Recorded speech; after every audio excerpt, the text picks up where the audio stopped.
Is that Vader? Hi, Not Vader. her. Hi, that was for baby. sure. Is he gonna lap kitty?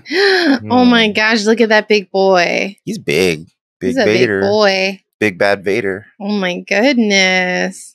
He What a blends in. cutie. He's Mhm. he's such a sweetheart. I love him. All right. We have a recording of us peeing, and now And Vader doting on. Star Wars cat on a Star Trek podcast. yeah, perfect. It's perfect.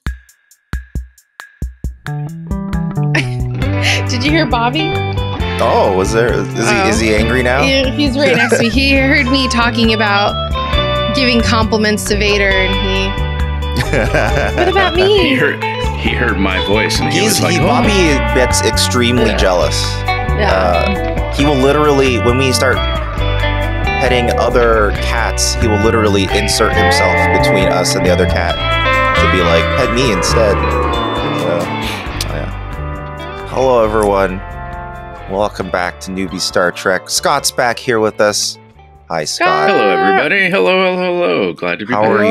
How are you? This is the first, I guess, horny episode you're joining us for. Yeah, that's right. I missed out. I missed out on the Captain's Holiday, Captain's Log Speedo episode, sadly. But I mean, there was some horniness in the Picard episode. Yeah, that's true. And there's a little bit of horniness. That's right. In yesterday's Enterprise, there's some romance. Tasha and old Shooter McGavin.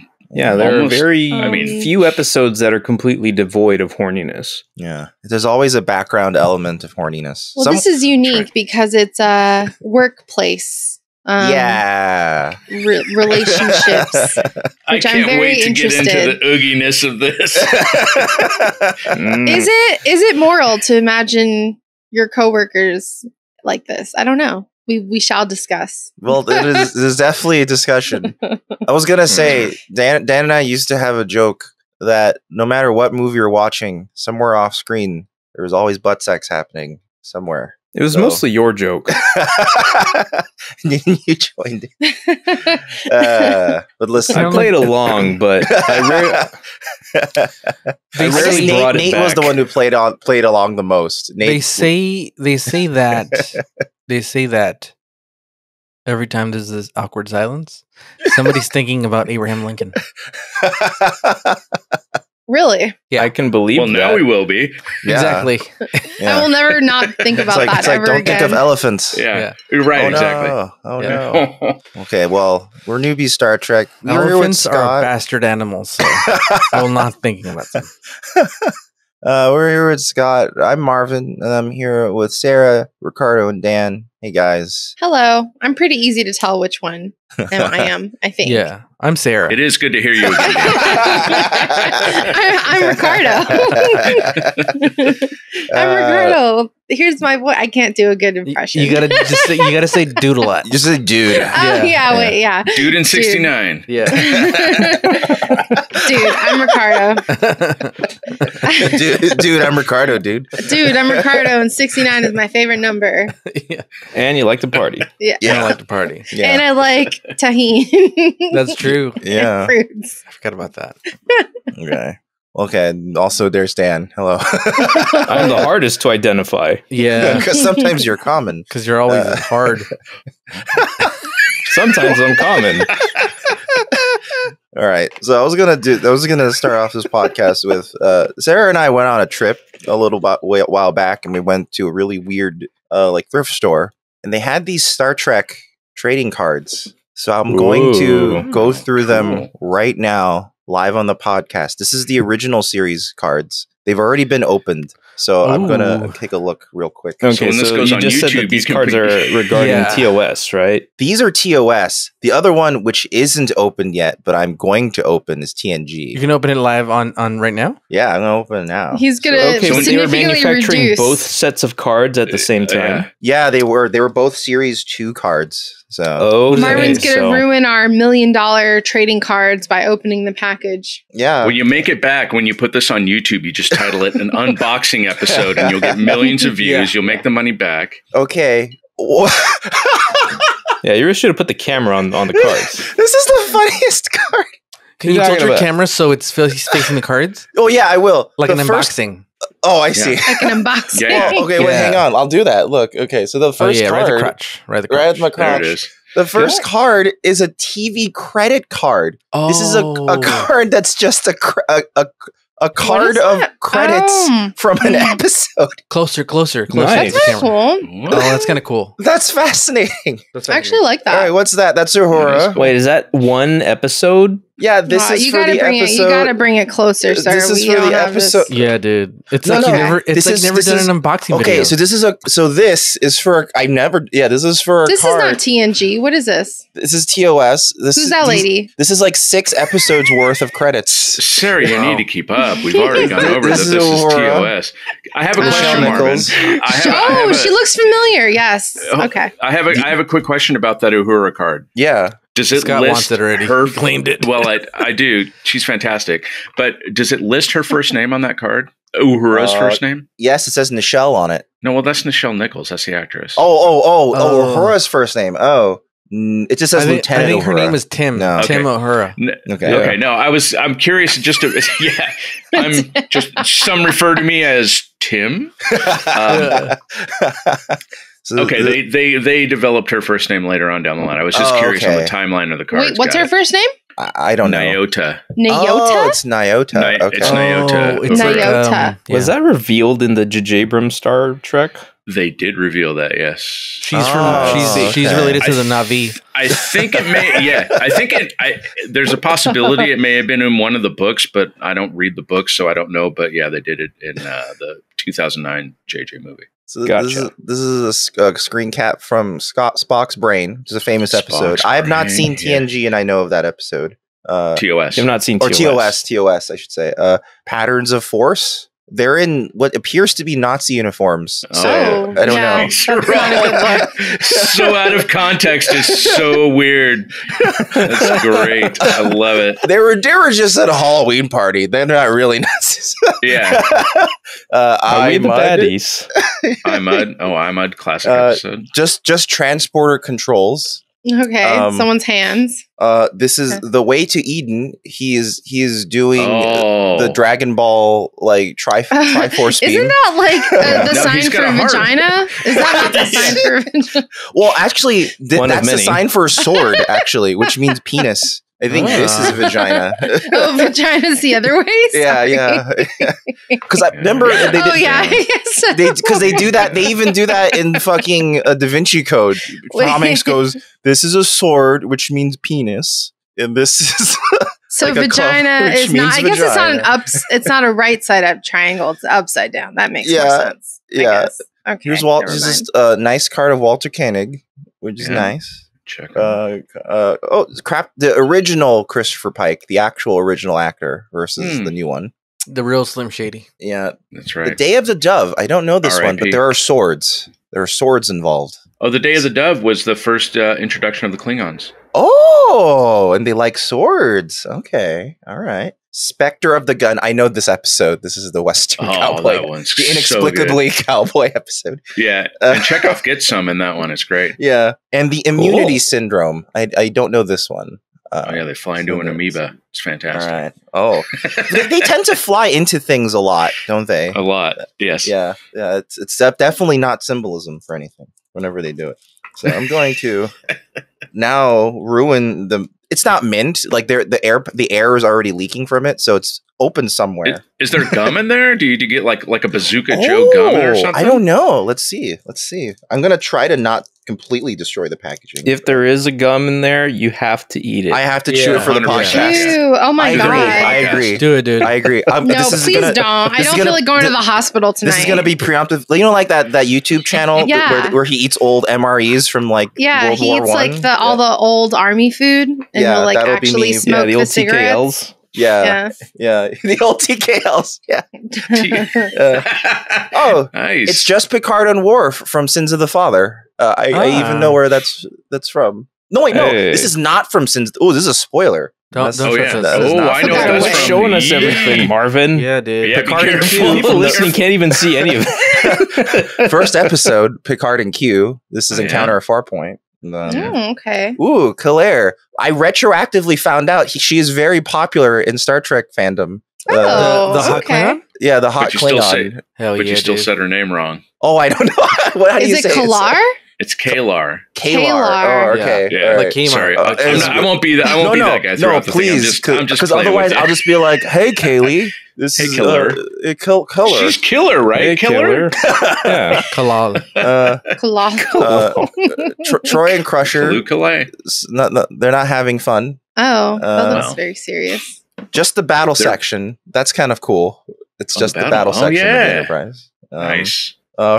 Remember me. It's just Remember Beverly looking pensive. Oh, The most toys. I don't remember this episode. that's your next That's episode. So I coming probably in. wouldn't show That's Oh, that. coming okay, up. that's coming in. Okay. In fact, this whole like collector card angle might have been more appropriate for that. Yeah, right. Good call. Deja Q. Ooh. Oh, It's just Is a it coming? picture of I like that Data one. with his head exploded off. So there's that. Oh, who watches the Watchers? Heyo. Jonathan Frakes in that Oh outfit, my gosh, which is I great. love that. I need that His bangs. framed. With his hot bangs. Samaritan Snare, the fucking Pollux. Hmm. So or Pockleds. I actually, mixed it in my mind. The Packlets. Yeah, Pockleds, yeah. You make us strong. The Loss. I have a vague The recollection. Loss? I have a vague recollection of that I one. remember that one. Yeah. And Probably, just I don't think we've seen that one yet. Oh, this is a huge spoiler card. Then So don't we will look not at be it. showing this card at all. Oh boy. Don't show the viewers at home. That was almost bad. That was almost bad for Ricardo and Sarah. Okay, so there we go. God, I can Ooh. almost imagine what it is. Is it a spoiler for some point in this season, or Yes, is it a it later is. season? It's massive. I know, Beverly. then I know exactly Beverly, what that card that probably was. Beverly and Picard 69ing. yeah. There's Film one it. episode that just opens with it, and you're Yeah. like, "Oh wow, a time skip," and that's how you know it's a time It's skip. Beverly Well- showing Picard the birth certificate for Wesley Crusher. You Yeah. are the father. Well, while they're 69ing. Yeah, Yeah. Which is weird. It's a very efficient expositional scene. There's a lot happening at once. Yeah, laying down a lot of pipe. Yeah. Speaking of laying down pipe, we watched Hollow Pursuits this week. Don't forget to the- readjust your camera, Marvin. Oh, Yeah, keep that one. Take a look at your crotch, buddy. Yeah. Speaking of laying pipe, That was we watched Hollow Pursuits, which introduces one of my favorite TNG characters ever, Barclay. Tim Barclay. Yes. Broccoli is Broccoli. his name. Actually. I had forgotten that was the joke. Broccoli Does they he did Joe come with him. back? Oh, you'll see. You'll see what he comes back for. Broccoli. Okay, because yeah. I think we're almost to the point where I stopped watching. So like, Oh, okay. I am fast approaching newbie status again. Yeah. Not So without we- Newbie. So we watched Hollow Pursuits this week. It first aired April 30th of 1990. Now, Dan, Sure did. what do you know about April 30th of 1990? Would it help if we zoomed around and would that help you? We need to go around the sun. God damn it! Whoa. Okay. So this happened in April. I don't have an exact date for this, but I did want to bring it up just because it's kind of an interesting bit of video game trivia. Mhm. Surprise. Snake's Revenge, which was released in the month of April of 1990. It was a sequel to the original Nintendo Metal Gear, but it was made specifically for the Western market by Konami's Ultra Games division and without Hideo Kojima's involvement. Oh. Hideo Kojima would later release a true sequel to Metal Gear 2, on the MSX later that year. Wait, Metal Gear 2 is not Snake's Revenge? Well, I mean, Oh. Snake's Revenge often is cited like as a Metal Gear 2, but it's not the official Metal Gear 2. Oh, I did not know that. I'd always Yeah, it's a Western only Metal Gear 2. It's almost like Oh. a Super Mario Brothers. It's almost like a Super Mario Brothers 2 situation. except like it's a completely brand new made game. Right, and they were both intended to be sequels to the original. That's fascinating. Okay, because I didn't even know it's split that way. I Yeah. wonder if that's supposed to change the ending of Metal Gear Solid 5 or not. Yeah, Or I don't know. Just a weird little bit of trivia. Interesting to me. Also, I forgot to bring this up last week, but also one thing that happened on 420 that year was the Japanese release of the very, very first Fire Emblem game, which was notable for its unique feature of being able to permanently lose your soldiers when they die. Yeah, they were blazing it with emblems. They sure were. Yeah. And then the final thing that I have for this trip around the sun is on April 24th. The 35th mission of the U.S. Space Shuttle program launched all up into space. And this time, there was some extra hubbub about it because it was carrying the goddamn Hubble Space Telescope. And I think that ended up being the most iconic piece of cargo that shuttle ever took. Well, the teacher that died probably, it was... Well, right. And I did notice... Scott's Lego model of it in his room. Hell yeah. Oh, I thought you were I thought you had a question. Sorry. No. Yes. He's raising my hand here. No, that's it. For a moment, I thought he was imitating Sonic the Hedgehog. Yeah. That's discovery right there. It's wild that we're still using the Hubble telescope. It's crazy. It launched 32 years ago, and we're still finding new shit with it. It's a good piece of tech. Well, now they got the Webb telescope out there, so that's they won up nuts. It. Yeah, it's fantastic. Yeah, but I feel like every time I think about images of the space shuttle, like with its big cargo cavity open in space, there's always a Hubble Space Telescope spilling out of it. Don't say cavities. Yeah. So that's a trip around the sun. Thank you, Dan. Thank you very much. Well, all right. You're welcome. While we're around the sun, we're back. We're back from around the sun. Let's go into some of these sponsors, shall we? One of the sponsors, ExpressVPN. Listen, do you want to look at raunchy photos of the Hubble Space Telescope? Don't want anyone to know about it? I do. Mm-hmm. You're gonna one, you look at something other than Google Chrome while you're doing this, and two, use a good VPN, because a good VPN will mask whatever you're looking for from your ISP. ExpressVPN is one of these VPNs. You know how they're good? Because all these other governments have tried to get their hands on user data from ExpressVPN, and they've all failed. And if governments can't hot do Cheetos out of them. Yeah, all they got was hot Cheetos and turkey juice. That's all they could get, dude. And, it's not bad. That's not bad. I mean, the government walked away, being like, "That's fine, sure, we got turkey juice." It was a suitable bribe. Yeah, yeah. So, and it's practically easy to use too, because you can install it on almost every device you can think of. If you want, and you just want to set it and forget it, never work about it, you can put in a little work, get it running on your modem, so that it's or your router, so that it's always running. Yeah, and it's fast. If you have fast internet, it still does 500 up, 500 down, which is really fast. Most servers can't even do more than 500 down. So that's expressvpn.com/newbie Star Trek. And if you guys want to sign up, it's Express. Yeah, it's fast. Yeah. We don't have an affiliate called Slow As fucking Express. Slow As VPNs. Slow Ass VPN. It's expressvpn.com/newbie Star Trek. And if you sign up for 12 months, you get another 3 months for free. That makes the whole deal 49% off, which is a pretty dang good deal. So again, that's expressvpn.com/newbie Star Trek. Also, we got one last thing this week. We're doing another podcast swaparoo thing again. This time, it's with a podcast called 1980s Now. And like before, I took a listen to make sure it's not some weird racist podcast or something. So, and I mean, it is the 80s we're talking here, ostensibly. Exactly. Yeah, that's true. So I took a listen. It's a lot of fun. It kind of actually reminds me of our discussions, except they like to talk about the 1980s. So here's their little promo they sent over to us. Hey, I'm Will. And I'm Kat. Oh, that was loud. Sorry.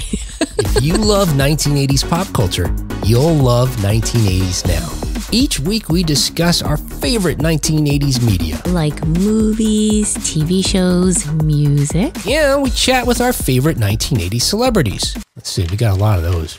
And sometimes it's more meaningful, like affirmations with Dee Wallace. And other times, Alex Winter tells us what Bill and Ted's phone booth smells like. Smelly. But it's always fun. And sometimes there's a surprise game, like right now, because once again, it's time to play... When you think of garbage, think of Aki. No, I'm kidding. Oh, darn. I thought you had something. you don't have to miss the 1980s. You can have your 1980s now. Because that's the name of the show. You think people got that part? I don't know. Yes. That's I got the that. podcast. I get it. I got it. It's like if you wanted the 1980s now. All right, That's I'm going the to be real with y'all. At least one of those references went right over my head. Yeah.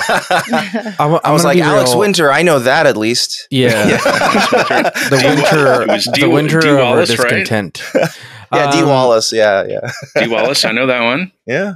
Guys, if you went over to that, if you're coming from that podcast because you heard our ad on that podcast, and you're here, you're new, and you're used to them censoring themselves. I'm sorry. You're in the wrong sorry. Buckle up. Yeah. I'm so sorry. We everyone. seem to be bluer than most other podcasts we match up against.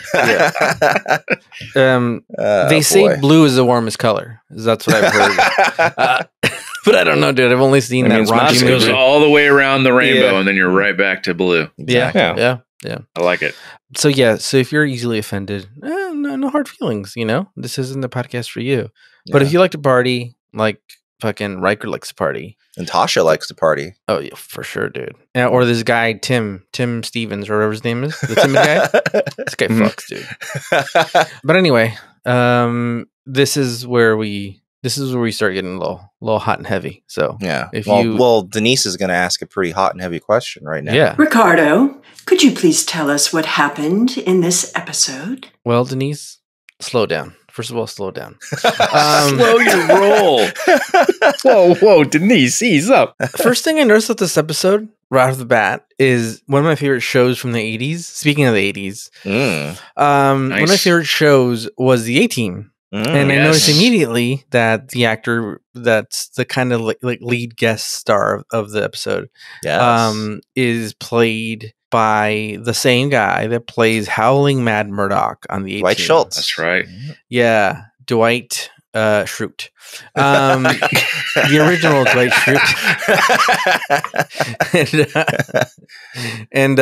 And he's great. He's a great actor, and he has a great range, and I'm here for it. He's a great guy. But were you there for the live airings of the A-Team? I don't know how old everybody is, but I was not. I'm trying to think. I'm trying to look at the date right here real quick. The A-Team aired probably. Wait a minute. No, I'm looking. The A-Team aired from 1983 to 87. No, I was there for reruns.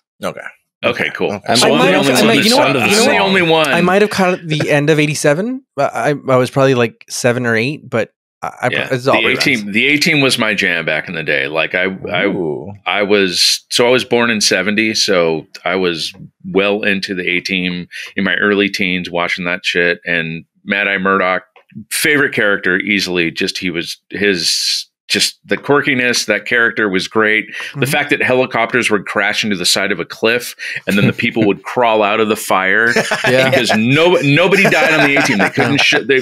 They couldn't show anybody die, but it was fantastic. But I'm right on board with that like he was the best part of that show. I wonder how many 1980s action things changed children's perceptions about physics. You can be in a helicopter crash and all crawl my out. childhood. I did the Dukes of Hazzard, like just jumping a 1970s Charger off of a cliff, and you just drive away because you just bounce a little bit. Mary Poppins has probably killed at least a dozen children. For sure. 100%. Commando has broken many windows. Ding, ding, ding, ding, ding, ding, ding. And then inspired a lot of kids to become what are those steel drum players? Steel drum fucking players. The most prolific being the one who did that soundtrack. It's so fun. And they went on to do Girls Gone Wild commercials. Yeah, exactly. Same directly. guy. Same people. Yeah. Yeah, No, it's his actually protege. it inspired Dylan Francis, whatever his fucking name, Francis Daly or whatever his name. Anyway, so this guy, Howling Matt Murdock, and I don't give a shit what his character's name is. He's getting Murdock from now on. So the episode starts off, and immediately I knew it was off because what's her name comes in? Counselor Troy. Yeah, comes in hot and AF. Yeah, and she's kind of like walking a little sultry, and I'm like, something's off. And then there's this guy Murdock at the bar, and Guinan is like about to cut him off, and he grabs the bottle, and he's like, honey, nobody cuts me off.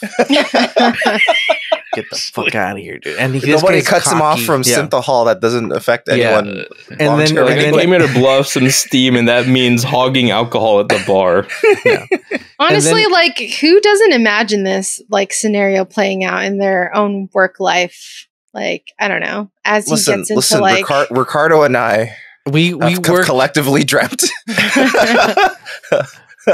You know what? They went to bed with the drugs like an Inception. At the job we both met at, it was very close. It was very close to this. It was very close. I definitely there were discussions. Shoving matches. Shoving matches. Did anyone get thrown over a chair like Jordy gets thrown? Jordy was not thrown over a chair. Jordy got touched. Jordy got touched, and then he flailed himself backwards dramatically. Yeah. Way to sell, Jordy. Scott, why don't I work with you in an office anymore? We can recreate all these scenes. Sarah, I want to say that there were times whenever I wasn't actually sitting in the room, I was actually in the break room, sitting at the table, waiting for the hot whoever counselor of the company to walk in sultry style, and for me to tell the manager, don't pull out that sandwich out of the refrigerator. I've got this. There were definitely a couple hotties at our office that could have, definitely filled this role. Did they all dress in blue, the hottest color? Yeah. Yeah. It's the warmest Sarah color. and I will have to talk about this afterwards, who she thinks, we'll have to compare if we think the same hotties or the same hotties. Work crushes, I'm sure. Well, also all kinds of stuff going on. To answer your question, no one was thrown over a chair. People did trip over chairs. People tripped over chairs, and me. I was one of them. Yeah. What? You actually did. Really? Yeah, Marvin did trip a lot. Ricardo saw me. Yeah. You tripped on a chair, you fell on the ground. Maybe not on both knees. Oh my god, that's embarrassing. I'm embarrassed for you. Oh yeah. Once I have secondhand embarrassment for you. But who sabotaged you, Marvin? We did have booze myself in our office. Oh, nice. Marvin, I, and 6 other AEs shared an office, actual office that was secure. Yeah. So there's only one person above us that had the key to get in, or the little key fob. Yeah, yeah. So there was never a producer's going to come in and find us drinking. Yeah, so it was in fact, the other person who was in charge would come in and warn us, "Hey, producers are coming. Yeah, cut with the booze and the fire." Fire. I'm sorry. we had a supervisor that I told him, because he had a box of matches, and I'm like, if you put the match face down and you flick it, it lights it on fire. And he's like, no way. And he fucking did it, and he's like, oh my god, it's still. And he so there was a small fire. Oh my god. In the office. But not just that, candles were lit often, all the time. Oh Jesus. So the guy would come out. It's like, hey, producers are coming. Put out that Molotov. Yeah. Combine the booze and the fire. You get yeah. So, but we did have a ton of booze. Actually, when one of the producers left, particularly one producer who liked. I'm not going to say what he liked. He liked a certain drug, and he had a lot of booze. And he's like, "Hey, I put my booze box out for grabs, so get in there before everybody else." Oh, they gave it. Oh, I didn't know that happened. Yeah. Oh, that's sick. I got 2 really good bottles. I knew he had a huge stash, so I was like, "Oh, okay." He just gave them out. Okay, cool. Yeah, nice. I'm sure he kept the really, really fancy bottles. Right. But some of the stuff that was, was fancy to me. It was quite a cabinet, a hidden cabinet of stuff. Yeah. But we had a full bar. By the way, we had a full bar in our office. I had a giant bottle of vodka in my current job office that I work at, and it's mysteriously disappeared. It's gone. Oh. Don't you work at home? No, I do. It's gone. Marvin, can you explain this? Oh, no, this is the last office job that I go to once every 6 months. Gotcha. You know when you go to a restaurant and they have those trolleys that are like for bartenders that are like filled with booze and tools. Yeah. My last job had that just in the corner of the editing base. It was For our American listeners, a trolley is a cart. Yes. It's a push cart. We're Americans. Oh wow! Sorry, I derailed you so badly from this. No, we derailed this. The episode derails itself. Yeah, this podcast never derails. Yeah. Sorry, this was really weird. So Matt Murdock fucking manhandles fucking Matt Murdock, and we're in Daredevil. Yeah. This is fantastic. He manhandles fucking Geordi, throws him out of the fucking way. Basically, Geordi's a supervisor, and he's like, "Get the fuck out of here, beat it, dude." Yeah. And then fucking Riker shows up, and he's like, "Hey, pal." Hey, pal, what are you doing here? And then fucking he manhandles fucking Riker as well. He's like, get the fuck out of here, you fucking bitch ass fool. He really does. I hate seashells, and I hate, not now. And then he goes over to Deanna, and he's like, hey, what's up, baby? And he's like, and she was like, "Oh my god, I gotta be honest. Forever. This is the most attractive Marina Sirtis has looked. Yeah, in the series they so really far. like upped up her. Ooh. Like her face is like super fucking smooth. Like I don't know if they have fucking filter on her, but she looks like flawless. She looked good. Yeah, she said, "Marina, we're having an episode. We need you to work out for a couple of weeks.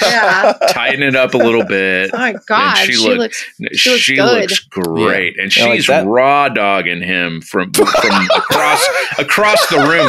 Maybe raw dog is the wrong word. Sorry.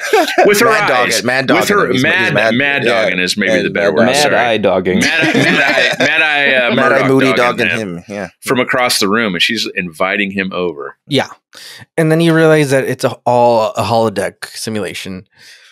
And the thing that Ricardo wondered if it's happening on the Star. And you know what? It confirmed to me that this is the sole purpose of the holodeck. Totally. It just like really made it concrete. That's why there's nobody mating, because they're like, I don't want to talk to that girl. I could just fuck her in the goddamn holodeck. It's also proved that there's no oversight over the holodeck. No one's going like, yeah, that's true. It's totally like Westworld in there. Like people are just killing and fucking, dude. Yeah. And the computer's not ratting anybody out. Like they're like, well, what happens in the holodeck stays in the holodeck. Yeah. It's the DuckDuckGo of holodecks. Yeah. By the way, DuckDuckGo has now a web browser, and it's pretty awesome.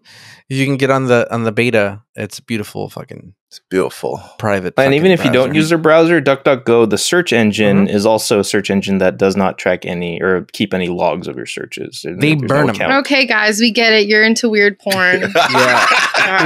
we like YOLO porn. We get it. Don't have a holodeck, Sarah. We get it. We got it. You got your DuckDuckGos and your VPNs and your. So the Google search one's gonna find out. Has actually been less accurate for me every once in a while. Laughing. He knows it. Dan's laughing. Well, like I would like search for like I'm trying to like find a problem in Avid, and I'm like trying Marvin, to figure out. I don't want to hear about you. You can keep it to yourself. Okay. I'm trying to like it's like I try to like Google like troubleshoot a problem in Avid. I can't find the right articles, and then I look at it in DuckDuckGo, and it finds it, and I realize the issue. Yes, you're looking up articles. Well, because Google now has a search algorithm that's based around ads and also personalized to you, which makes the search worse. So, but DuckDuckGo, it's just like, no, these are what people are actually looking for. Here you go. And it's actually more accurate now. Yeah, and it turns out that the tip you needed was on a porn editor's forum. Yeah. It's weird. That would be amazing if there's like a corner of Pornhub. It's just professional porn editors. And they're all just they have tutorials, and they're all just working together. It's all video content. What do you want? Look, if you have to fucking blur out a fucking turd, this is what you do. Yeah, what's the fastest way to mosaic something? Well, how to walk around a bed in one shot and keep two people in frame. Yeah, exactly. Some of these shots you got to stabilize. They're moving a lot. Yeah, cameraman got a little too zealous. So immediately you see what's going on, and then there's Geordi and Riker are on the, I don't know, they're fucking on a cargo bay or some bullshit. And they're dealing with some fucking, there's some smoky stuff, some like fucking flux capacitor bullshit, dude. and it's got a lot of dry ice. And this timid dude shows up, and he's like gonna hide. Yeah. And fucking Geordi's like, what the fuck, dude? Why are you fucking late, you piece of shit, dude? Get over here, dude. Why are you hiding over there, dude? And I think what he's hiding is his boner. I think so too. Because he just came that's a great point. Yeah. You know, it's sad because you see the Geordi in the simulation and you're like, wow, that's a really exaggerated, mean version of Geordi. Yeah. And then you see Geordi in real life and you're like, wow, Geordi is that mean to him. Yeah, he's actually kind of mean. Actually, everyone's kind of mean to him. If he wasn't so creepy, I would feel mildly a little bad for him. Well, because Reg says later in the episode when Geordi catches him, he basically calls Geordi out and says, I essentially, the one person that was making me feel this way was you. Yeah. So he is the most accurate representation of how his feelings were towards Geordi. Yeah. So it does make sense that he's sort of a dick. And then Geordi, the funny thing about that is he throws Geordi around in the 10 forward simulation, and then Geordi just like cowers, runs out the door, leaves like a little bitch. Yeah. Like he runs off because he's late for another simulation. Yeah, exactly. He's got to go find the girl that he made out with in the Enterprise. Yeah, the mandolin, Captain Corelli's mandolin. And so basically you find out so this episode really is about a couple of things. It's about management, how to deal with people you manage. Yeah, it's literally just employee management, how to be a good manager. And it's a little bit about porn addiction in a way, kind of. Absolutely. Yes, definitely. Absolutely. And it's a little bit about having anxiety and how to deal, again, management shit. Like, how do you deal with somebody who's timid or who can't play well with others? Like, how do you... is that a good excuse for labeling and mistreating him just because he's kind of different and, you know, he likes to spend time alone? Like, they really characterize him as like a weirdo, which is not really nice. Because it turns out he's brilliant. He turns out he's actually quite good at his job if given the opportunity. The moment they give him just one little attaboy or like, hey, like, you know, do this, he immediately comes out of his shell. And he works like crazy. Yeah. Like when he comes up to him later and is like, oh, okay, we have to check all the power converters. He's like, oh, I'm already going to do that. Like, because he got one compliment, essentially. Yeah. Right. Yeah. So, well, and also you find out that maybe he isn't late all the time because he's just late. I mean, he is late because he's watching porn, but sometimes he's late because he's actually working, you know? Yeah. Yeah. He says one of the things he's like, I've been working for like 13 hours straight, motherfucker. I mean, as a manager, let's try to be on time, okay? Let's just try to be on time. That's all. So I have a quick question. So an hour. That's how late I showed up to work. An hour late and not said anything.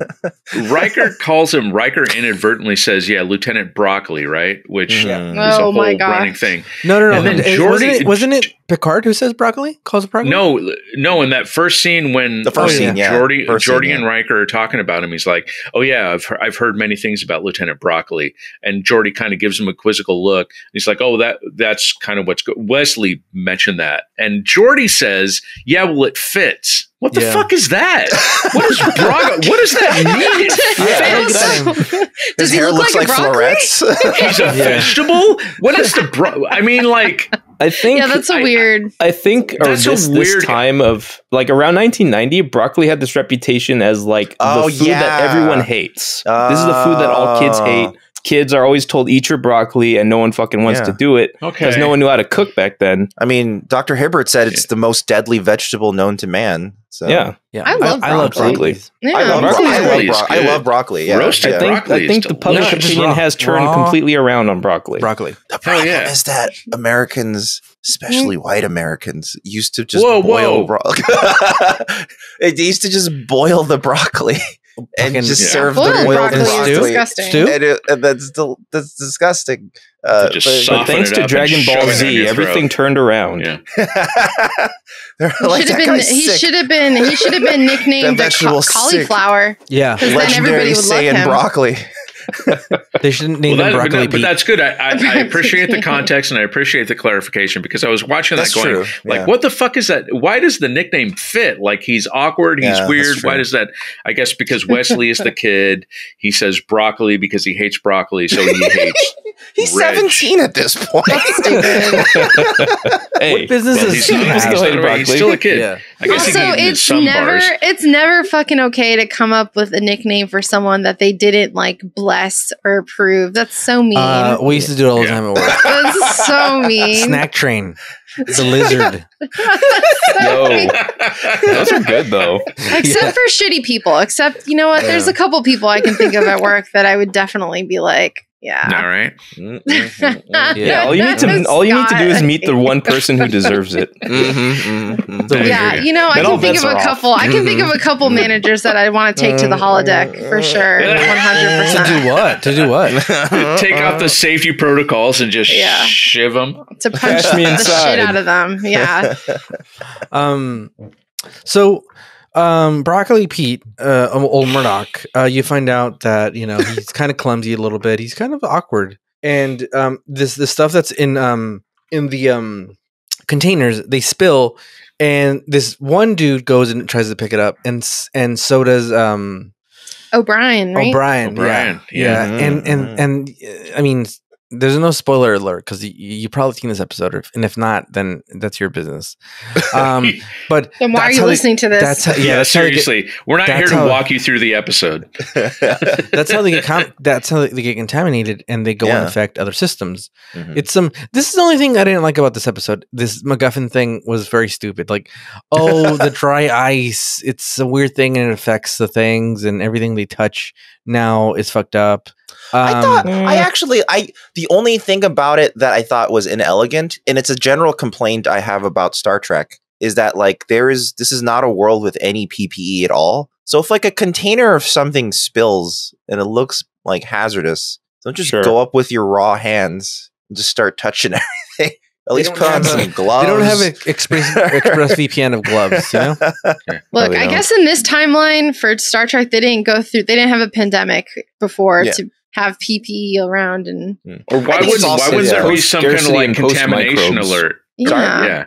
Just like, a weird thing is showing up because a computer sort of identifies something that will contaminate organic matter, glass, and all that later when Reg, spoiler alert, you know, when he sort of calls it out.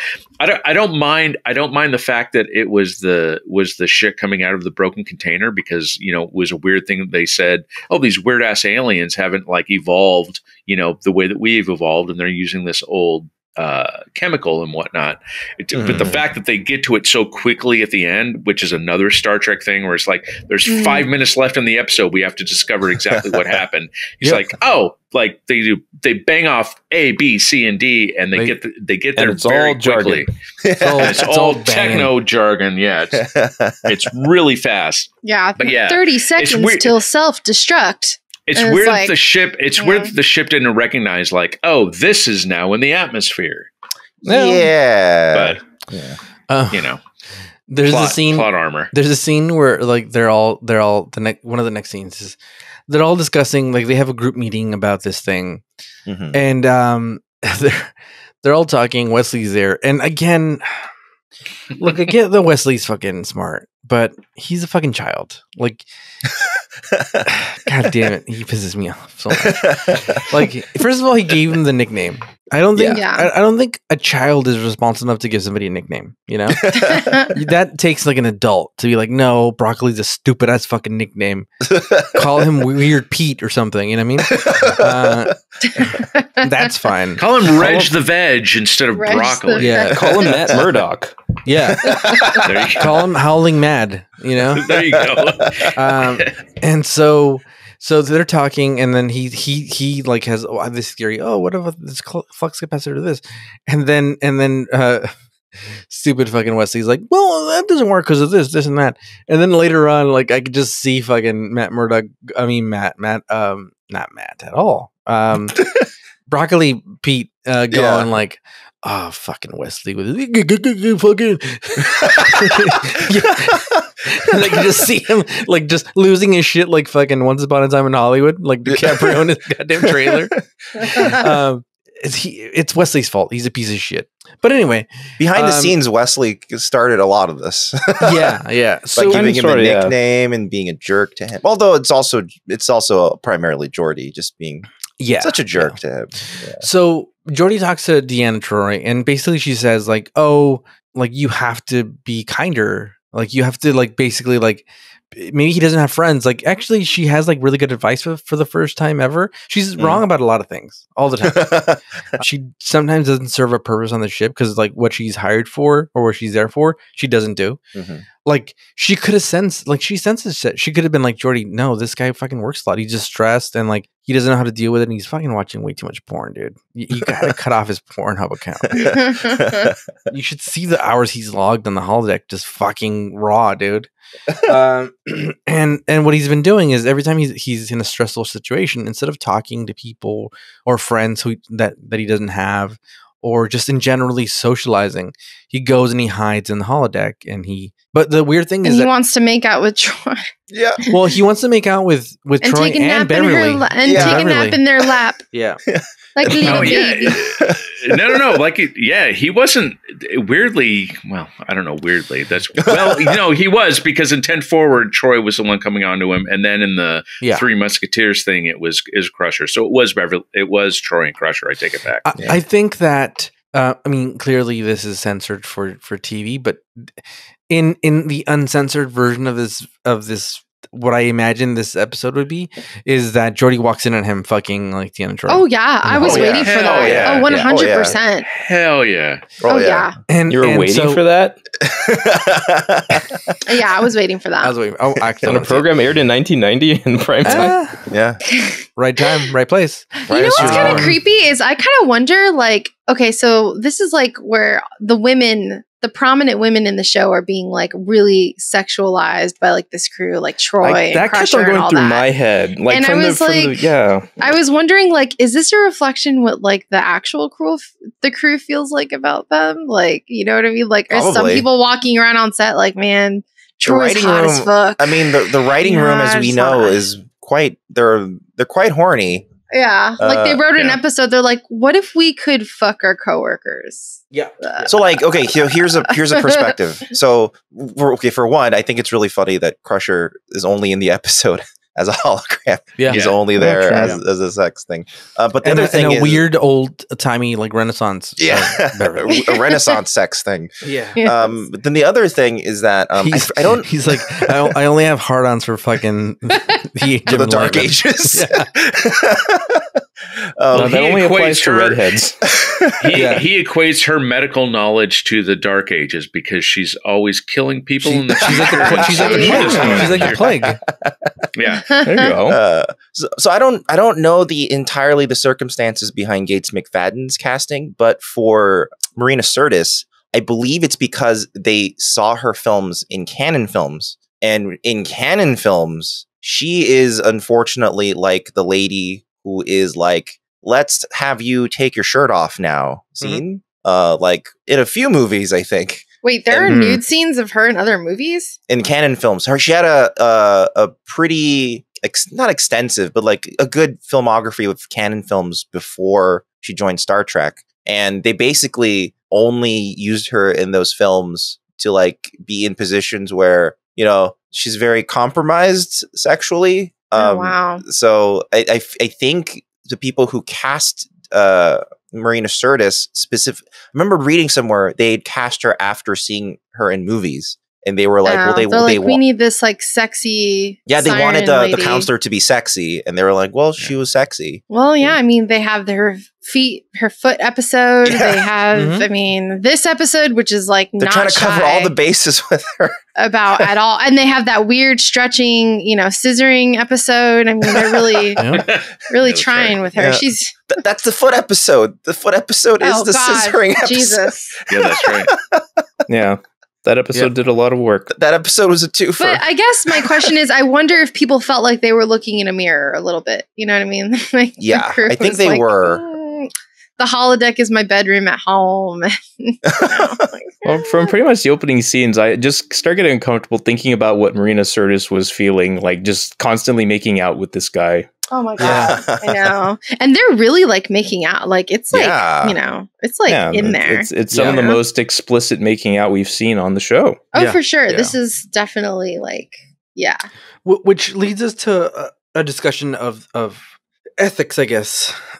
Which is is it okay to replicate a coworker and fuck them in the holodeck? If you could. No. So Riker, I mean, what's interesting is Riker has really strong opinions on this, but the opinions among the crew differ. Geordi is like, it's therapeutic. No, Geordi's like, Geordi's like, I know that feel, bro. Yeah. Geordi's like, I've done this before. I know what you do. I get it, man. Like, I feel like Geordi had a porn addiction before this. Yeah, he did. Yeah.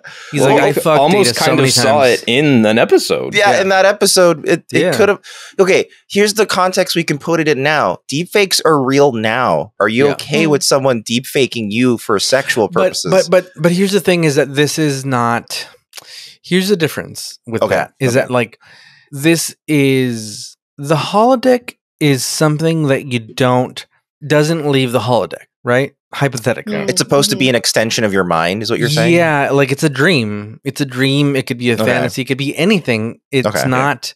I think it's fine because they don't. I don't know, because you don't take it outside the room. It's like a dream. To me, is it horrible to have dreams about your coworkers? Well, to me, the problem is that you have manifested it in some way that is physical. Whether it's meant to not be out there or not, it might. Okay, here's the thing. Is it... Okay, I'm trying to skirt this and do it diplomatically, but I don't give a shit. Is it bad of you that if you're at work and you find somebody else attractive? Now, I'm not saying that anybody cheats or anything, but I'm just saying like you thinking like, oh, what would it be like to sleep with that person or to kiss this person? Is that illegal? Is having that thought illegal? No, and people have thoughts like that all the time, either involuntarily or voluntarily. You know, it's like but you're saying, Marvin, is that the holodeck actually makes those thoughts like so? You're making the line between it exists in my mind versus like you're creating material. You're making material, and the thing is, the fact that there is a program, but are you though? Is that? But if the holodeck is supposed to be an extension of your mind, though, so but other people can wander in, as it happens twice. Well, in this episode. I think that's an invasion of privacy. It is, but where it's a gray area is that the Enterprise is essentially for lack of a better term, it's a military ship. Yeah. Right? Yeah. It's part of Starfleet, which is, a military-ish organization. And so that's your job. And if in your job you have this room that can replicate anything, then that's a problem. If you had a holodeck, a mini holo suite or whatever in your personal place or some place you could pay to go to on your personal time, I think that's where it becomes sort of that gray area. Is that not what the holodeck's for? Like, is it supposed to be for official use only? Is that well? It's for record. Well, the Enterprise. So it's this is that whole weird thing because the Enterprise has civilians aboard it too. So it's why they call it like they live there. There is no separation of work. Yeah. So it's like, but Reg is a commissioned officer in Starfleet, which is Starfleet owns the Enterprise, and it's his job to be there on there. So again, crossing all these weird lines. So wait, does that mean if like your work paid for your house and like you lived in like a fucking, say you worked for Amazon or something, and Amazon paid for your house, you're not allowed to masturbate in the bedroom that you sleep in? No, because that's even though they paid for it. No, because he has some quarters. Yeah, but this is its own quarters. Okay. Here's this is my argument. Okay, against it. Because I'm just going to create. I'm just going to replace holodeck with oh my god, the term has left my head now because everyone has said the word porn so often. Stinkis bobinkus. What is it called? Deepfake. Fantasy? Yeah. Deepfake. So let's just replace it with deepfake. Let's say you had a machine at home. Yeah. It makes deepfakes for you, right? Yep. like it's called a computer. Yes, yes, we have this. Okay, yeah. We all have them. So, like the deep fakes that you make, you know, they're of people you know, and they're supposed to be meant just for you. Is it still moral to make these deep fakes? Because in my opinion, it's not. Because what if at any point, let's say you have the best of intentions, and this is like as Jordy puts it, it's some sort of therapy, right, or something, and it's like just the way you decide to go about it. What if you just get hacked and it leaks? The other person did not consent to have this type of material created about them. I mean, same for the holodeck. The holodeck, they have programs. What if one of these we had Moriarty literally but you become have an sentient? Expectation of you have an expectation of privacy, though. Yeah, if you made a song that was, I'm just making this up and see if it works. I'm going to throw it at the wall, see if it works. If I made a rap song that was a diss track to Tupac or some shit, and Tupac was alive, and it leaked, just the same, it's still the same thing. I was doing something personal that was stolen from me, from my personal device. That's different because you know that exercise, that therapeutic exercise. Write a letter to someone and don't send it. Yeah. Yeah, but this is literally the plot of a Tony-winning musical where it does get leaked. I mean, Devil's Advocate. I mean, Devil's Advocate is out of sight, out of mind. Like, if I don't know you're doing it, well, it doesn't affect me. But like, what I mean is, it's not about whether even like the problem to me is that if it goes wrong, it's a material that the other person did not consent to being put out there. Then you have to then that applies to everything, because what if that doesn't apply to everything, because the diss track, for example, the diss track is just you talking shit about someone. It's not like you don't consent. Not everyone has to consent to their opinion of you, you know? But like, what if I'm like, oh, I hate fucking dance, fucking stupid, fucking common, fucking imitation. I don't think anyone likes it. No one ever even talks about it. but it leaks and then he's hurt. It's the same thing. Like, what if I'm painting something like one of my French whores, and then but I instead of the face, I put the face of my sister-in-law or somebody, and then it leaks. It doesn't matter. It's the same thing. It was something that was supposed to be personal, and it leaked. And it doesn't. The fact that it leaked or something goes wrong, that has nothing to do with something that was supposed to be private. But I do think it does matter when what the content of that thing is. Okay, let's go for the literal nuclear option. I've made a nuke in my bedroom. This nuke is supposed to be personal. I'm never supposed to use it. But see, now you're saying you're making something that now affects other people. Like, so literally, does that? So no, it doesn't. Deep fake of someone. A nuke is meant to hurt other people. Yeah, but you're talking about a holodeck, which the whole premise of a holodeck is it's an extension of mind. Yeah. Right. So but it's interactive with other Marvin, people. though, but that's the thing. Also, Marvin, your brain is not gonna. You cannot tell your brain to not create these images. That happens subconsciously, whether you want it or not. I can't tell my brain, like, don't think about tits all day. It just does it, dude. I think we're getting a little lost in that the holodeck doesn't necessarily automatically manifest things in your brain. You do have to program it to an extent. Yes, you have to create your programs. You have to have some This is all done with intent. The holodeck. Yeah, you do have to have conscious intent to do it. However, one thing that I think is slightly different is that in Marvin's example of the deepfakes, that is if leaked, that is a media that can be distributed widely and maliciously by bad actors in a system of communication that we know how to use. But in the case of a holodeck program, like, that's true. In the scenario in which it leaks, hypothetically, what even happens?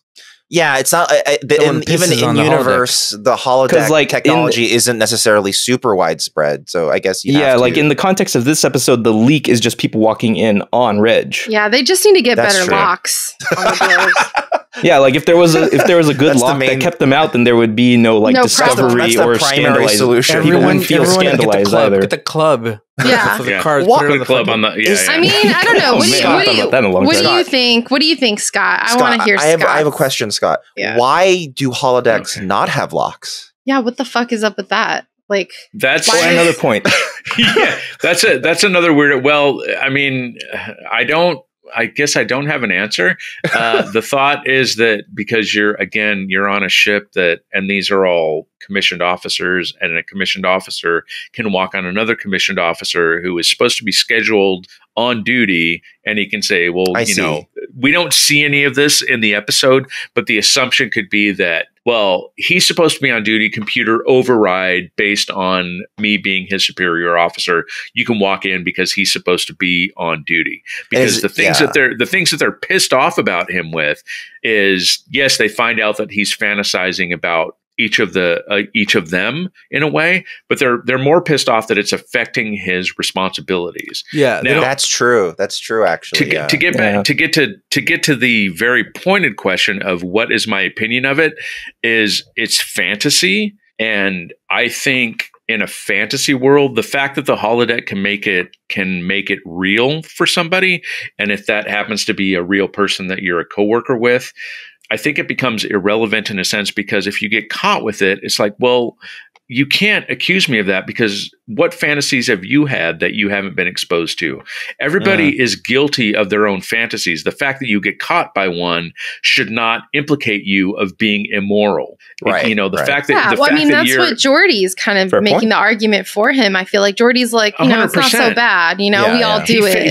He fell in love with somebody that didn't exist, which ended up being an extension of the Enterprise, which was weird. But I still think the ship is in love with Geordi. And Riker fucking created Minuet. That's true. Fell in love with a thing. Yeah, and people were way more okay with that. Yes, and then Lwaxana Troi fell in love with like a random jazz singer. For the same reason Tam fell in love with Data almost. Yeah. Oh, and there's another point I thought of too, which is, say that Barclay or whatever, like, you can only create people and women that they say that everyone in your dream is somehow someone you've seen in passing, someone whether you realize it or not, because your mind cannot create like something out of nothing. So maybe these are his only examples of like sexy women that he has. No, the holodeck can definitely make people out of whole cloth. Like they did it for Minuet. No, I know, but he's making something in his in an image that he feels like comfortable with. Like, these are people that I know. In that case, and like, because he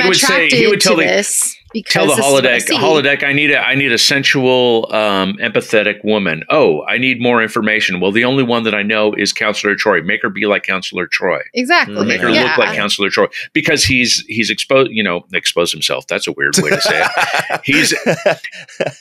He's shown that he is socially awkward. He doesn't have friends, and these are the only people he interacts with are his coworkers. So he's making that be his fantasy world as well, but just like in a different turn. Which is weird, but I'm not saying it's not weird, but there is, these are probably maybe the only images of women that he can think or relate to. I also think it's two things with Barclay. I think one, he's definitely emotionally stunted. Like, his emotional growth and intelligence is quite low. I think he just hasn't had time to develop it with socialization. And then I think the other thing is that it definitely, I believe his story when it said it started small with him just trying to blow off steam against Geordi. Yeah. And it probably just ballooned from there, where he realized he could kind of get immediate relief or satisfaction from something created from real life and just deal with it. And it seems like it grew out all of I think it's telling that actually more than half of the scenarios he's actually dealing with are him beating up people.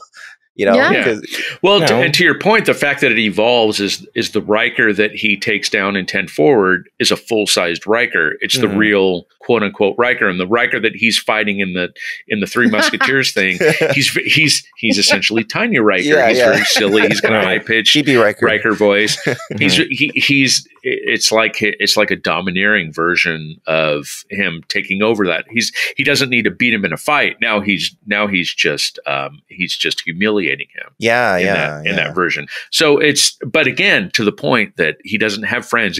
These are the only people that he can relate to express his emotional complications, how he can fix those emotional problems and come to some kind of peace so that he can go to work the next day or late. Yeah. I think another component of those fantasies, especially in regards to like the Three Musketeers like version of his program, it's like he has the other crewmates like be impressed with him. Like Picard. That's true. Picard says like, "Where the hell did you learn how to fight like this?" Yeah. Like he had that as part of the simulation. It's like, I want people to think I am impressive. I think that's actually the main thing that is through all of his fantasies. It's not that he's necessarily super sexual or is a great fighter. It's that everyone around him, as a result of his actions, are impressed by him or feared by him in some capacity. Like basically everyone, there's a lot more respect. His fantasy is he wants respect. His fantasy isn't directly sexual or directly violent. I think it's just a way to manifest, or how he thinks he can manifest respect in this fantasy. And there's room for it to be like multiple things, because when Troy is just outstretching her arms and saying, "I'm the goddess of empathy," so just lay it on me. That's clearly not, that's one thing. Which is the Musketeer fight. Well, wait, I did want to bring up one last thing, though. Like, in regards to whether, like, Starfleet's opinion of the ethics of this holodeck, it's kind of odd to me that none of the commanding officers or any other Starfleet officers cite any regulation or violation of a there rule. is none. Yeah, they only talk about how kind of weird it is, maybe, but like there's no hard rule that they Riker, are all obviously aware of about this. Riker was like, it's against the rule, and then and then they just tell him no, it isn't. It's like, well, there should be. Why aren't there regulations about? Because everybody does not wrong, it, dude. Everyone does it. Because writers of Star Trek are freaks. How would it stop? Where would you stop? I didn't mean about the fantasy element. I just mean like, because you know how just by saying a command incorrectly, Geordi accidentally made Moriarty real. So like, I think they should have put regulations about, okay, here's how to use holodeck safely, because it can be dangerous. But the fact that there are no regulations about it is pretty interesting. Well, and it isn't even just safety guidelines. I'm talking even about like the use of an officer's use of the holodeck for like official use, like official purposes only. Yeah. And that sort of thing. Like that there is no expectation or regulation cited to Reg about this. It's for recreation, right? Like, isn't the whole point that you can... I think it's basically shore leave on the ship, like in short bursts, it seems. Yeah. The cheap, shitty version of it, back when Tasha first used it to beat up the Wakanda guy, was like essentially a gym. It was essentially used as a gym. But I think once they upgraded it, they were like, oh, we can do other things here that are not gym things. So they might have the mindset that it's like a really, really fancy gym. And maybe like socially, they're just figuring out they can really do other things. That could be. And also, I mean, I couldn't help but to feel a little like weirdness and like feel that Riker was a little hypocritical, being like, all judgy about it. It's like, okay, you womanize in the real world. So he has his harp ladies. They're all told that the funny part of that scene is that they were all totally hypocritical. Like Deanna was hypocritical about Riker freaking out because she freaked out, Yeah. Oh, sorry. You just hit on your coworkers in real life. I'm sorry. In fact, the only non-hypocritical one was Geordi. Geordi was actually like, well, look. Oh, Geordi was like, I do this too. I'm going to be honest. He's like, I do it all the time. I have a couple programs in here. Yeah.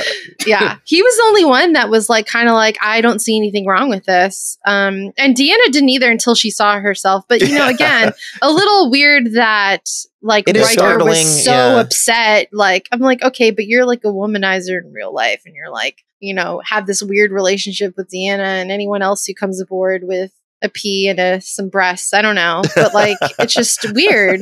I don't know. I just felt a little weird, even though, this is kind of like an apples and oranges thing. I mean, I don't know, maybe in some ways. I mean, like Riker is. I like both apples and oranges. Which I They're both healthy for you. I mean, it's like kind of like, I mean, I don't know. It's hard to say. It's hard to say until you're in the position, until you are Deanna or Beverly being confronted with someone. Well, that is a very that. Yeah, like how would you feel? You know, that's such a human thing, though, because people can, have opinions and form their ideas about what ethics are and what they think they would do in a certain situation until they're faced with it themselves. Exactly. And although suddenly, the fighting stuff, I have no problem with. Yeah, kick the shit out of me and your fucking hologram. Like, I have no problem with that. Like that. Yeah. That's not an issue. Like, these little fighter making Riker like 3 feet tall or whatever. Like, I don't know. That's fine. I don't know. It's interesting. It's interesting that you draw the moral line there, because whether it be an emasculation of Riker being tall and then making him small with a high-pitched voice and he's cowardly, and whereas you make great performance by Jonathan Frakes, by the way, as little Jonathan Frakes. Fantastic, by the way. Little thin. Little super great. But also and then you make, Troy in that moment, she's not a sexual being in that moment. She's just the goddess of empathy, and it's a very heightened version of her being the counselor and being an empath and all that kind of stuff. And she's very against it. She just happens to be in like this flowy dress. But there's really like him being emasculated, or her being, I guess, sexualized in a way. Yeah. I mean, that's the implcation of the scene. Yeah, it's implied. I'm not going to pretend that it's not, but it's a form of objectification. 100% objectification of the female side and the male side. I think they're completely similar morality wise as to how both Riker and Troy would react to those. So I don't think it's an equivocation against sexuality against his emasculation. So I think it's just that I guess personally, I think the way it would have equated to me, both sides, is if like Barclay's fantasy with the men was killing them. Like if he right now he's just kind of beating them up in a sword fight. Yeah. And he's just besting them. Yeah, he's besting them. I think if he killed them, to me that would be as oogie not great as I kind of agree with that. Like making Riker short and silly, and if I walked in on that and someone did, I'd be like, okay, that's pretty funny. That's funny. Okay, yeah, and you're pretending to have a little sword fight with me and beat me up. Okay, whatever. But if you had a fantasy about murdering me, then I'd be like, oh, okay. And I think question: what about cartoon violence? Because I recall drawing some very spiteful comics featuring my brother. Rabbit stuff? Like Celebrity, was it Celebrity Deathmatch, that like show with like the celebrities? Oh yeah. Okay, is it cartoon violence that led to cartoon murder? I need to find the drawings again to be sure. Although I guess in cartoons, murder is never really murder, right? Like cartoon murder is never really so. Just like and so this all weirdly goes back. So this goes back to one of my main reasons why I picked this episode to not commentate, but to talk about. Because if you have a Wesley Crusher, or you have children, teenagers on the Enterprise, and they have access to a holodeck. Ooh! So this goes to I'm sure nobody here has watched Trekkies, the Denise Crosby documentary about Star Trek. No, not yet. No. So in the end credits, one of the last things, they have a bunch of stand-up comics doing routines about Star Trek, and one of the very last things is talking about, if I was a teenager on the holodeck or had access to a holodeck, you would, like, people would be looking for me going, computer, tell me where Cadet Douglas is. Oh, he's on the holodeck. And then like somebody walks in, it's like me walking out of a giant vagina, like, oh my God, what's going on? And then it goes, I think you need to go see Counselor Troy. And then you turn around and go, this is Counselor Troy. What are you talking about? God, imagine. That's a plagiarized joke from Trekkies. I do not take any credit for that joke whatsoever. Hilarious. But it's sort of like, I mean, but I have a real question for you. We joke about teenage boys like that. I was not a teenage boy, so I don't know. But like, was it really like? Did you really think about sex that often? Like, it never ends. Yeah. Like really? Like you would really spend... I'm a 50-year-old man and I don't stop thinking about sex. Like you would like literally you as a teenage boy, if you had a holodeck, you'd probably spend your whole day in there imagining you were in like 50-year-old man. If I had a holodeck, you would never see me again. I would never see you again. I mean, there are plenty of reasons to stay in the holodeck forever. That's true. This is that whole it's not a dream chamber, but that whole thing is like, if you had a choice to go into a chamber that could create create a life for you that was a perfect life and nothing ever went wrong and you would live there and everything would be happy, would you choose to go into the chamber, or would you just choose to live your real life out as it naturally would unfold? I'm living my real life in that chamber. Would you choose the perfect life in the chamber? I mean, I would choose real life. I'm 100% going into the chamber. Yeah, especially if I get to choose when I leave the chamber, like via death. I mean, I just don't. I never bought the whole stereotype that boys were like always so like fucking horny all the time, but I guess boys and girls, everybody's horny. No, I mean, I don't think women are like that in their teenage years. I mean, Did you have a curiosity about it? Did you ever scream about a boy band? No, and like you screamed about a 9 Inch Nails band.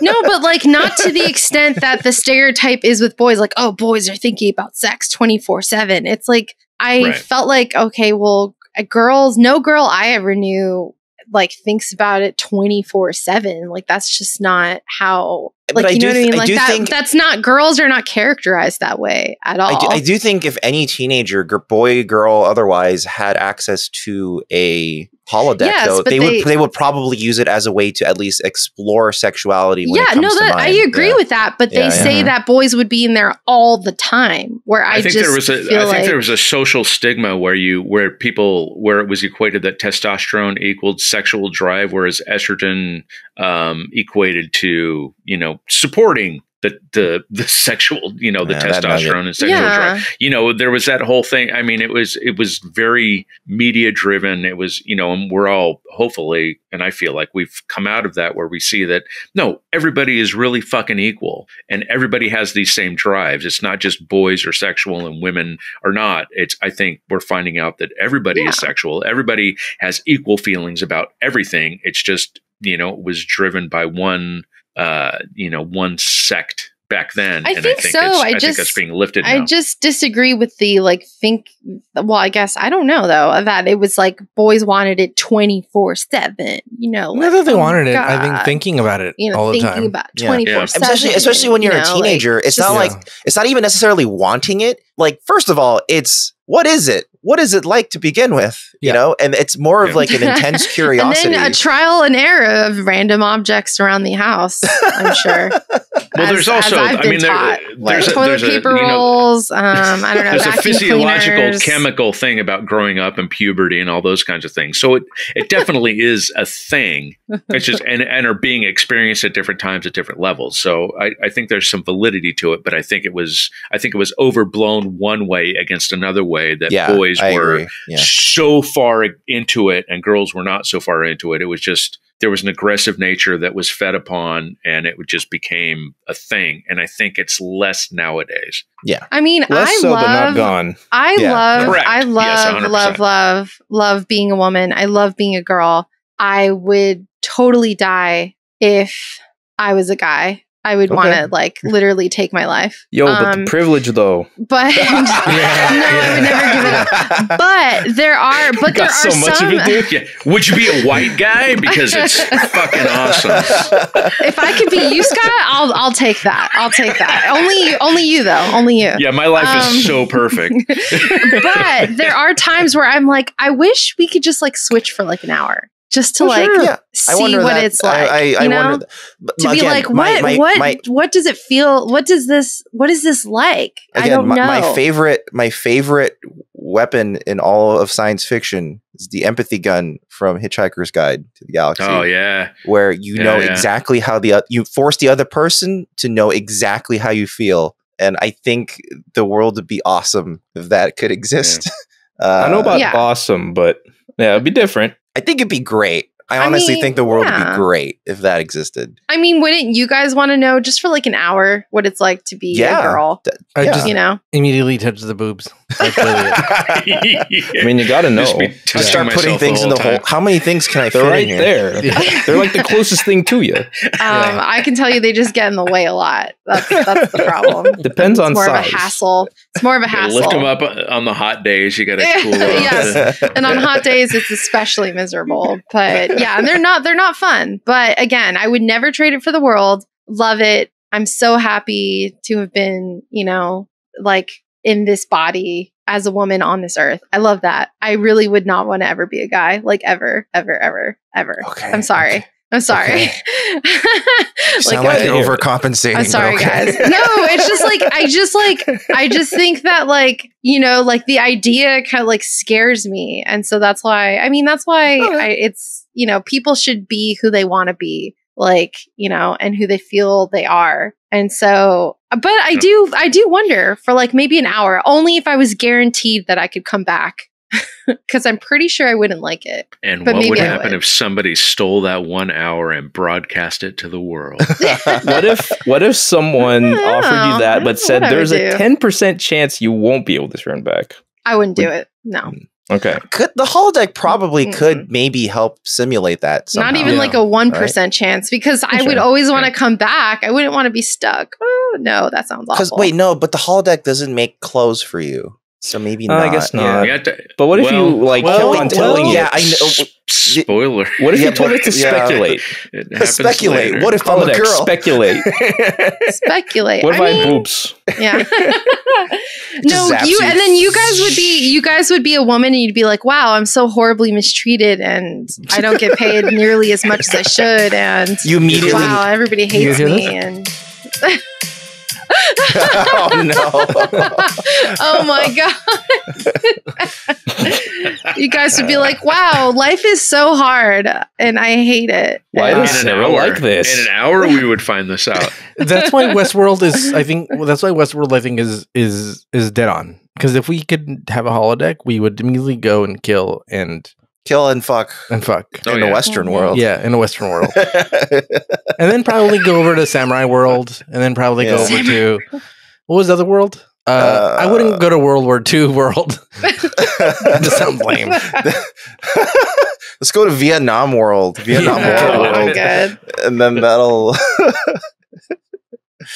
I don't remember where we left off. Yeah, I was just gonna say, where are we in the episode? Like so I think we shouldn't I have nothing more to add to this. My main things were that, and watching this episode was the discussion of those three things. How do you manage somebody when you're in a position like that, and you're like, well, they're not the strongest employee underneath me, but how do I make them better?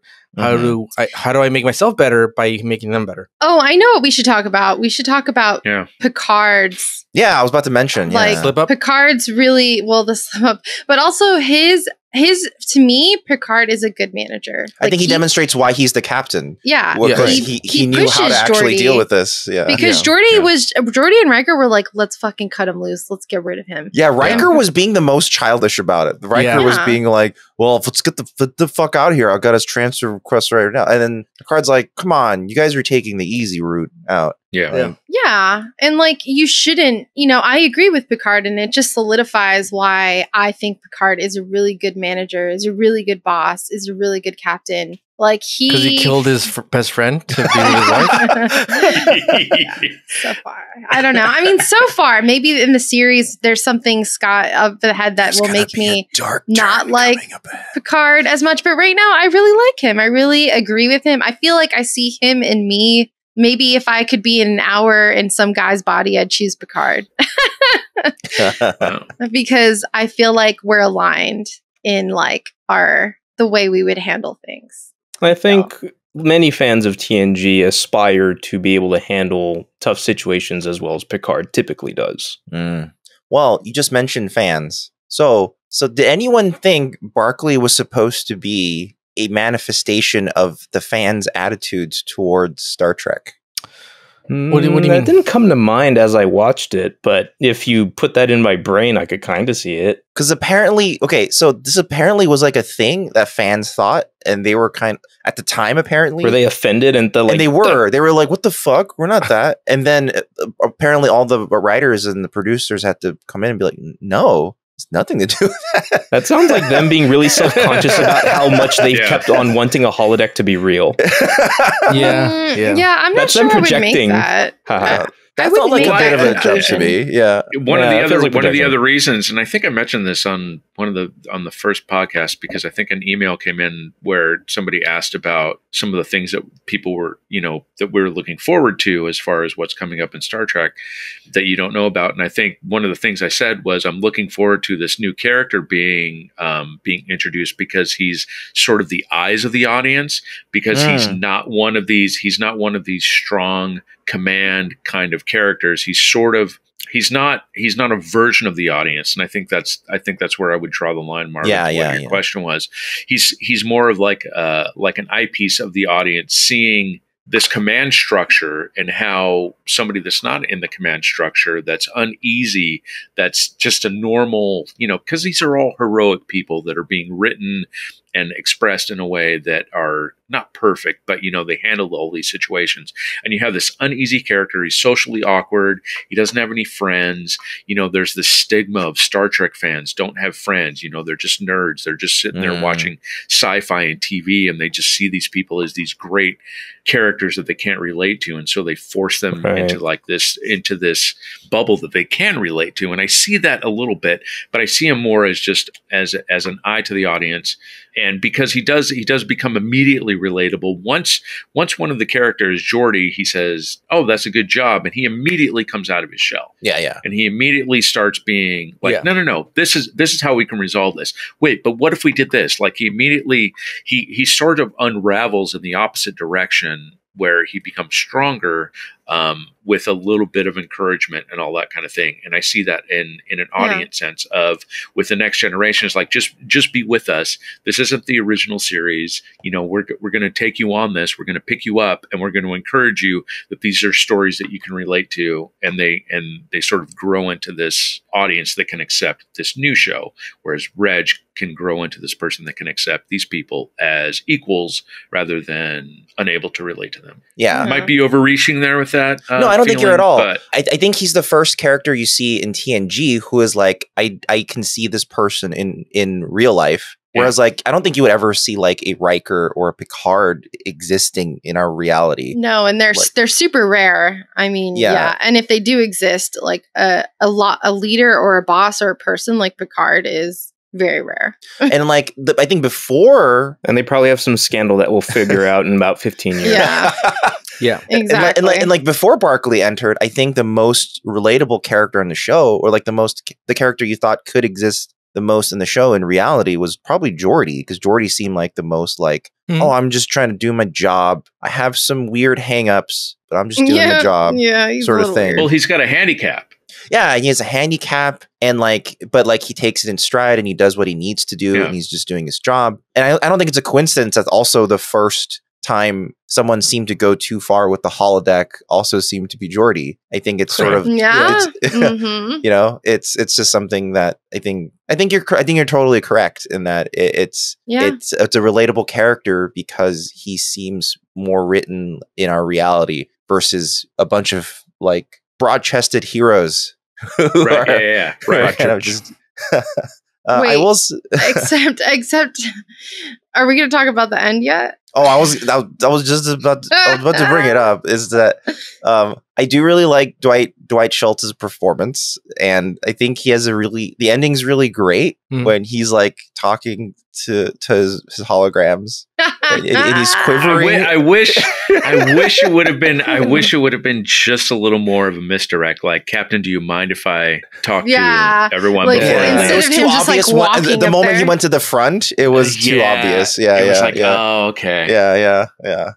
Or if he did it from behind, right? If he did it from behind, then it would have been like, hey, I just want to talk to when he walked in there, I was like, wait, whoa, seriously? What is he doing? What is he doing? What is he doing? And then Marvin, I was like, oh, wait, he's going right to the front. Yeah, this isn't real. Like, I don't think. Yeah. But I like his performance. He's like quivering because he's about to delete his porn collection. He's about to burn his entire porn collection. He's like, God damn it. He spent some time this episode, getting away from the concept of this is strictly porn. I know. But But there's that one he has to save. This is his crutch. The one thing he does save is the porn. That's right.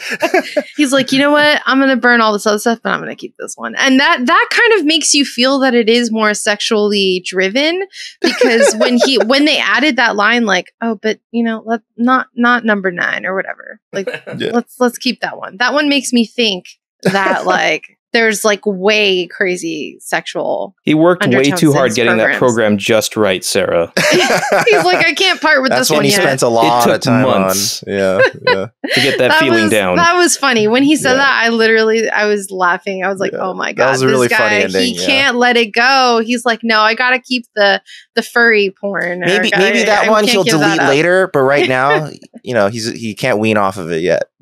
I just gotta see it one more time. That's all. He's got shit to work through on that one. Wait, does it really have to be all or nothing? You can't have just one? I can't have just one? Come on. We don't even know what's in that program 9. It might not even be crew members anymore. Yeah, maybe it's just Klingons and weird aliens. Or it's like an empty Renaissance field. He just likes the field a lot. No, or like, would it be Tapatio hands? Or would it be weird if, like, because their enemies are what, Romulans, right? Romulans, yeah. Like, Romulans, what if it's like a whole like porno with like made up Romulans or something like really weird, like, but like, okay, like nowadays, you wouldn't want to have a porn with like Nazis or something, or like white power people or something. Like something weird. Yeah. It's this Nazi porn collection. Yeah, like something weird that's like unsavory. It has to exist though. Don't God, of course. That has to. Of course that exists. Remember Rule 34. It exists. Oh wow, I haven't heard that since like the rule was never abolished, Sarah. No. It's been going strong all this time. One last thing I wanted to mention, which I thought was really funny. So Dwight Schultz, when he talks about a capacitor in Deanna Troy's office, he calls it the flux capacitor. He sure does. Yeah. It's supposed to be the flow capacitor, and it's in the script as flow capacitor, but on set, he just kept calling it flux capacitor by accident because he had just rewatched Back to the Future. Well, that's funny because there was, I think, one scene during like that morning briefing in the engineering room where he does like that Wesley talks over him, and like during he calls it the flow. Yeah, he did say flow capacitor then. So it's just a straight flub that he just keeps calling it the flux capacitor. That's funny. Yeah, that's great. So that's cool with that. That's fine. That's fine. We have the ability. I mean, we've time traveled in Star Trek how many times now? Yeah, the Enterprise can probably time travel. It probably has like 3 Mr. Fusions. Yeah. The warp drive is essentially a Mr. Fusion. A giant Mr. Fusion. All right. I would love if they were just constantly throwing garbage into the warp drive to power it. That's not even that off, because part of the way the replicators work is you put your trash back in it, and that's that's all part of probably a matter pool. Yeah, they probably don't distribute antimatter in the same way, but there's probably a matter pool. They don't dump antimatter out of the replicator. There's a shot in engineering where they're talking about something, and then Geordi's like, "Hey, Reg, what do you think about that?" And he's just standing at the warp core, just staring down the warp core, like, oh yeah, I was thinking about busy. that. Like, what are you looking at? Are you throwing trash down there to see if it turns it into? I like to think because it's actually canonically supposed to be like several stories deep. So I like to think he was spitting off the edge. I would love if he was just pouring a can of beer down that shaft. And then dropping the can after it. Dropping pebbles down there to hear the ping at the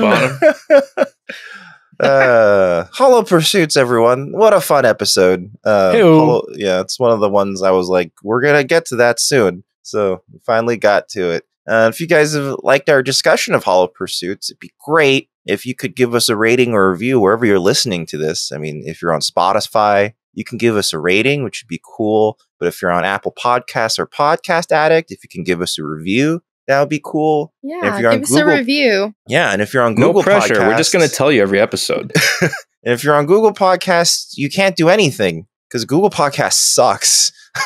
So nobody listens to Google Podcasts, do they? I didn't know that was a thing. Statistically, I have the stats. Very few of our listeners, 69%, use Google Podcasts at all. Everyone's on Spotify or Apple. or other things. So there we go. Also, if you have a question, you can email that to us at contact@newbiestartrek.com. So that's contact@newbiestartrek.com. So this is a email this week from Dieter. Dieter had emailed us before. Yeah, the name sounds familiar.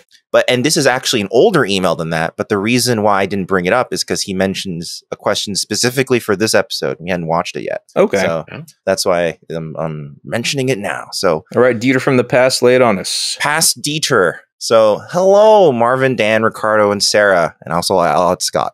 Hello, Scott. Thank you. I found you guys from TikTok, having never listened to a podcast before. Wow. What? Oh my God. We broke his podcast or there. We don't know if it's their podcast male, virginity. Female, or non-binary. We broke their virginity. Their podcast virginity. I immediately fell in love with your show because it reminded me of conversations my friends would have about Star Trek. Aww. After checking out a few other podcasts. Well, okay, this is a little okay. No, do it. Down. Come on, okay. Give us our flowers. After checking out a few other podcasts, I can safely say that your guys' show is gold. I look forward to your episodes each week. That's very nice of you to say, Dieter. Thank you. The episode that deals with Barclay's holo addiction is one of my favorites. On to my question. How many holo crew members do you think Barclay banged? Love the show. Keep up the great work, Dieter. I think at least everyone in there has banged. Everyone in the simulation that we saw. Because I think he might have gotten curious and be like, what would it be like to have sex with Riker? Oh, to like suck Picard's dick or something? It's like Joe Dirt. He's like, hey, you, show me them titties. Oh my and then God. that's how you get into the he looks a bit like David Spade. Yeah. He also reminds me a little bit of Remick from season 1. Yeah. Just a little bit. It looks like he could be related to Remick. Yeah. He's Remick-ish. Yeah. And if it's his fantasy, there's 100% he's not sucking Picard's dick. Picard is sucking his dick. Yeah. Yeah, I like that's that true. option. Yeah. He's the domination. Probably side. like, now get on your knees, everyone. Yeah. Everyone on your knees. Okay, also though, this is a side note. Is there like a deeper meaning to having the Musketeers there? Like, is that like some kind of symbolism? Yeah, it's a threesome. I'm not getting threesome. One for all and one for 3 for 1 and I don't know. It's like a circle jerk thing. I don't know if there's like some deeper symbolism there because it was such a clear fucking choice to have like I'm not sure. He likes old-timey shit. Seems to. I don't know. I just feel like there's something deeper there we were supposed to TNG get. loved referencing like old literary stuff all the time. So I'm not sure if it's just that randomly.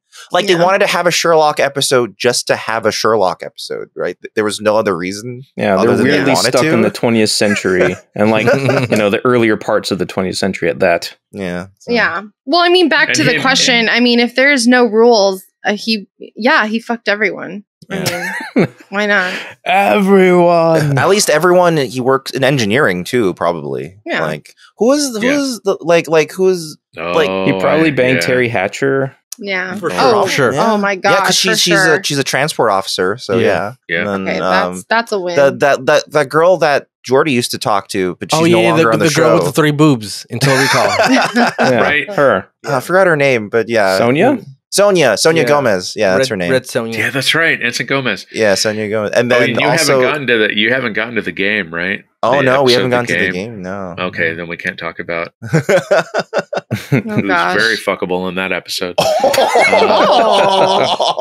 We know who Scott has in his holodeck.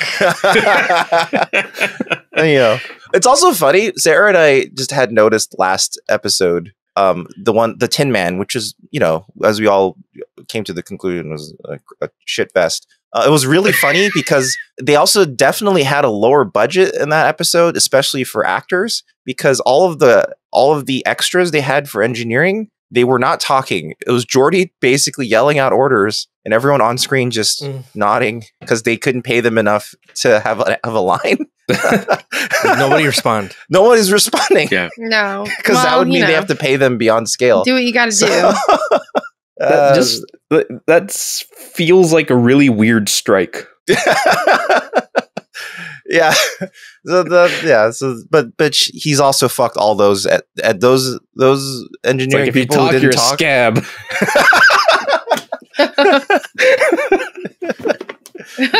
Don't fucking cross the line and talk. You talk, you're a scab. Yeah. All right. Vader's gonna knock down that fucking thing. No! What? Vader. Look at Tater. Yeah, I scared you. You thought he was gonna knock over your Listeners at Titanic home, this stuff. did not become a Star Wars podcast all of a sudden. He's very good. That's his little spot where he stares at me on the couch. Okay. He stares at me, and that's his. You need to start paying attention to me. Feed me. Do something. Oh, he's so stare cute. at me spot. So he's just all right. Well, then let's let's start wrapping this up then for Vader's Vader's sake. a cat. Vader's my black cat. I'll give this an 8. Oh yeah, we didn't rate it. An 8. I give it like a 9. I really enjoyed the episode. I think it's a lot of fun. I think technically it has few flaws. So I think I think the technical exposition of the episode's really good. I like having there's never been a character like Barclay on the show before. So I think it's good. It's a good addition. Yeah, that's what I think. I'm gonna go with 8.5 because it's a good. Yeah, I agree with everything you guys have said. It's creepy, but it does bring up some good talking points about there's a lot of talking points around ethics of, I think this was a time before like deep fakes and all that kind of stuff. And it brings up a lot of good conversation points to think about ethically. And so for that, I like it. 8.5. I'm with Ricardo. I'll give it an 8. Yeah. All right. What do you give it, Scott? Did Scott say? I didn't say. I'm going to give it, I'll be unique. I'll give it an 8.75. I like on the strength that I do love the character of Reg. I think he's great. I think the fact that he's awkward. I think the fact that the only reason he's on the Enterprise is because other captains were trying to stick it to the people on the Enterprise going, oh, no, this guy is super cool. You should put him on the Enterprise. I wonder, though, awesome. because I think the story I made up in my head is that the other captain actually understood Reginald, used him correctly, because he is extremely intelligent and was the one who essentially solved the issue. So I think he actually is competent. It's just, I feel like the other captain did know that and knew how to use him and is probably like wondering why the other crew doesn't know how to talk to him. He just never found his way on the Enterprise until something happened, and they're like, "Oh, this is why we figured it. Yeah, this is why he was pawning it off on us." No, fair point. More of a joke than anything, just because it was said in the script. But I love Reg. I think he's great. Just my problem with the only reason I give it some knockoffs for the episode as a whole is the whole MacGuffin about the broken canisters, how they, how all the shit happened on the Enterprise, and then how it was so quickly resolved at the end. Great that Barclay figured it out, but just that it was like all of a sudden it was such a Star Trek trope to like the nth degree. I kind of wish it was more of a character piece than having this accelerated B story to like figure out for him to come out of his shell. That's the only reason I kind of knock it off a couple of points because I love Reg as a character. So, but yeah, and an 8.75. It's fair. That's fair. Yeah, it is. It is interesting that the B story is simultaneously too long, but also happens way too fast at the end. Where you're like, this is it. It's a Voyager ending where they end it with a lot of jargon. Also, like, why do we always have to have a B story? Like, why do we even need to focus on that? We should just focus. This is the first time in a while they've had a B story. Yeah, they hadn't had it in a while. Yeah, we should have just focused on his porn addiction, and also we should have talked about like nobody really resolved that aspect of it. Where like, I mean, I guess he just deleted it and like burned it supposedly, except for one. Yeah, I think the only resolving line is Geordi being like, "Glad to have you in the real world today to solve the problem." Pat. Yeah, but I feel like he doesn't have any support because he does have an addiction. I mean, he would go in there when he was supposed to be working, and to me, if it does interrupt your real life, well, ostensibly his actions at the end of the episode are his like road to recovery. Yeah, but like is that really? I mean, yeah, but then he saved an episode, so I don't know. It's kind of like a weird. I think what you're meaning is that thematically the two didn't really tie together. I think because like the actual ending of the B plot doesn't thematically. I just wish he had more support. If people really did think he had this issue, then why aren't people helping him? I don't think porn addiction was much of a concept in 1990 either. Also, I don't think nobody gives a shit that he has an addiction to it. They're like, just learn how to fucking be in time, you piece of shit. Yeah, basically, yeah. Like that's the only reason why they even noticed. That is the moral of his story: is I will be on time. Yeah, like be on time and do your job. That's why he imagined an empath, because apparently no one's empathetic towards him at all. Fucking real life, because I mean, I would be like, why aren't we helping this poor guy? Like, we should try to do something here. Like, not me. I'd be like, let him be. He likes to crank it out a lot. Fucking let him be. Just get him a watch with an alarm clock. Just be like, listen, we will interrupt you if you're late. Yeah, so we will pull you out of there. You want us to call you 5 second Larry, dude? Pull him out of there. Yeah. With your dick in your hand, we will pull you out. Okay. Yep. Oh, God.